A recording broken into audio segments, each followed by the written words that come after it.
আগামী 1 জুন থেকে মিলবে ৩,০০০ টাকা।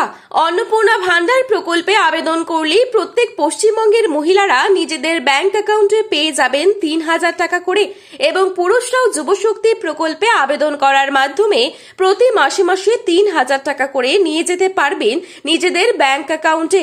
1 জুন থেকেই সকলকে টাকা বিতরণ করা শুরু হয়ে যাবে। এখন প্রশ্ন হচ্ছে, আপনারা কিভাবে এই অন্নপূর্ণা ভান্ডার যোজনায় আবেদন করবেন? অনলাইনে আবেদন করবেন নাকি অফলাইনের ফর্ম সংগ্রহ করে ফিল আপ করে আবেদন করবেন? এই প্রকল্পে আবেদন করতে হলে আপনাদের ন্যূনতম বয়স কত লাগবে? কারা কারা এই প্রকল্পে টাকা পাবেন এবং কারা কারা এই প্রকল্পে টাকা পাবেন না? আবেদন করার জন্য কি কি গুরুত্বপূর্ণ নথিপত্র আপনার থাকতে হবে? তারই পাশাপাশি অনেকেরই প্রশ্ন রয়েছে, মুসলিম মহিলারা কি এই প্রকল্পে আবেদন করতে পারবেন নাকি পারবেন না? কারণ পশ্চিমবঙ্গে অধিকাংশ মুসলিম ভোট কিন্তু তৃণমূলের আন্ডারে রয়েছে। তাই সকলের মনে একটাই প্রশ্ন যে বিজেপিতে যেসব মহিলারা ভোট দেয়নি তারা কি এই প্রকল্পে টাকা পাবে না? এই সমস্ত বিষয়বস্তুকে কেন্দ্র করে যে গুরুত্বপূর্ণ আপডেটগুলি চলে এসেছে তাই কিন্তু আমি আপনাদেরকে জানিয়ে দেব এই ভিডিওটির মাধ্যমে।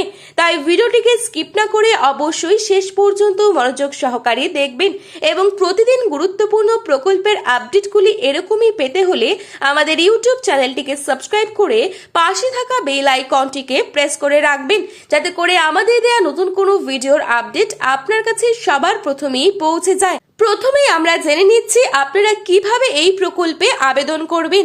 অনলাইনে আপনারা কিন্তু সরাসরিভাবে ডকুমেন্ট আপলোড করার মাধ্যমে আবেদন করতে পারেন এবং অফলাইনে যদি আপনি আবেদন করতে চান তবে আপনার নিকটবর্তী গ্রাম পঞ্চায়েত বা পৌরসভা বা বিডিও অফিস থেকে ফর্ম সংগ্রহ করে ফিল আপ করার মাধ্যমে আপনি জমা দিয়ে আবেদন করতে পারবেন।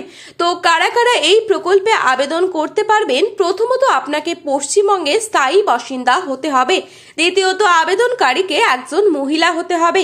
তৃতীয়ত পরিবারের আয় নির্ধারিত সীমার মধ্যে থাকতে হবে। চতুর্থত সক্রিয় ব্যাংক অ্যাকাউন্ট থাকতে হবে, অর্থাৎ আপনার ব্যাংকের সাথে আধার কার্ডের লিংক থাকতে হবে।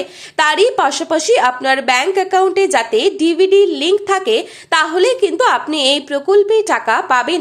এখন দেখে নেব আবেদন করার জন্য আপনার কি কি নথিপত্র থাকতে হবে। Aadhaar card, voter card, ration card, residence proof অর্থাৎ আপনি যে পশ্চিমবঙ্গের স্থায়ী বাসিন্দা তার প্রমাণপত্র, এছাড়া আপনার ব্যাংক অ্যাকাউন্টের ডিটেইলস, পাসপোর্ট সাইজের ছবি এবং একটি পার্মানেন্ট মোবাইল নাম্বার। এখন জেনে নেব সব থেকে বড় প্রশ্ন, যে মুসলিম মহিলারা এই প্রকল্পে আবেদন করতে পারবেন কিনা।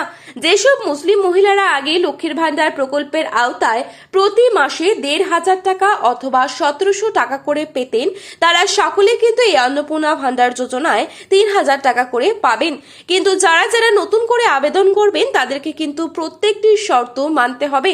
আপনার যদি ভ্যালিড ব্যাংক অ্যাকাউন্ট না থাকে, আপনার ব্যাংকের অ্যাকাউন্টের সাথে যদি ডিভিডি লিংক না থাকে, তারই পাশাপাশি আপনার মোবাইল নম্বরের সাথে যদি আধার কার্ডের লিংক না থাকে, আপনার ব্যাংক অ্যাকাউন্টের সাথে যদি আধার কার্ডের লিংক না থাকে, তাহলে কিন্তু আপনারা টাকা পাবেন না। তাই আবেদন করার আগে আপনারা অবশ্যই চেক করে নিন আপনার সবকিছু ডকুমেন্টস ঠিক আছে কিনা। আপনার বয়স যদি ন্যূনতম 25 বছর হয়ে যায় আর আপনার সব ডকুমেন্ট যদি ঠিক থাকে, তবে আপনারা অবশ্যই টাকা পাবেন। তো এই ছিল আজকের গুরুত্বপূর্ণ খবরের আপডেট। প্রতিনিয়ত এরকমই আপডেট পাওয়ার জন্য চ্যানেলটি সাবস্ক্রাইব করে পাশে থাকবেন। ভিডিওটি ভালো লেগে থাকলে লাইক, কমেন্ট, শেয়ার করতে ভুলবেন না। ধন্যবাদ।